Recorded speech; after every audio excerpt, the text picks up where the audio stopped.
हरित क्रांतीच्या प्रणेत्यांच्या शिक्षण झालेल्या भग्न शाळा इमारतीच्या दुरुस्तीसाठी मंजूर झालेला निधी तालुका प्रशासन कधी खर्च करणार? वाशिम जिल्ह्यातील मानोरा तालुक्यांतर्गत येत असलेल्या ग्राम विठोली या गावाच्या शाळेत माजी मुख्यमंत्री तथा हरित क्रांतीचे प्रणेते स्वर्गीय वसंतरावजी नाईक यांनी प्राथमिक शिक्षण घेतले।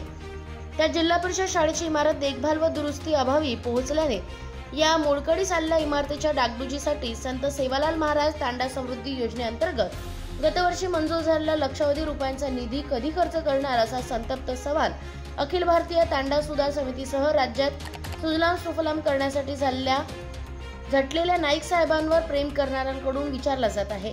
या महिन्याच्या 1 तारखेला माजी मुख्यमंत्री वसंतराव नाईक यांच्या जयंती दिनी तालुक्यासह संपूर्ण राज्यात कृषी दिन म्हणून साजरा करण्यात आला। तरी तालुक्यात ज्या शाळेत नाईक यांचे प्राथमिक शिक्षण घेणे ती शाळा भग्न अवस्थेत पोहोचल्याने अखिल भारतीय तांडा सुधार समिती तथा काही लोकप्रतिनिधींनी शासन व प्रशासनाकडे विविध मागण्यांनी पाठपुरावा करून या मोडकळी चाललेल्या इमारतीच्या दुरुस्तीसाठी निधी मंजूर करण्यास जिल्हा प्रशासनाचा भाग पाडले होते।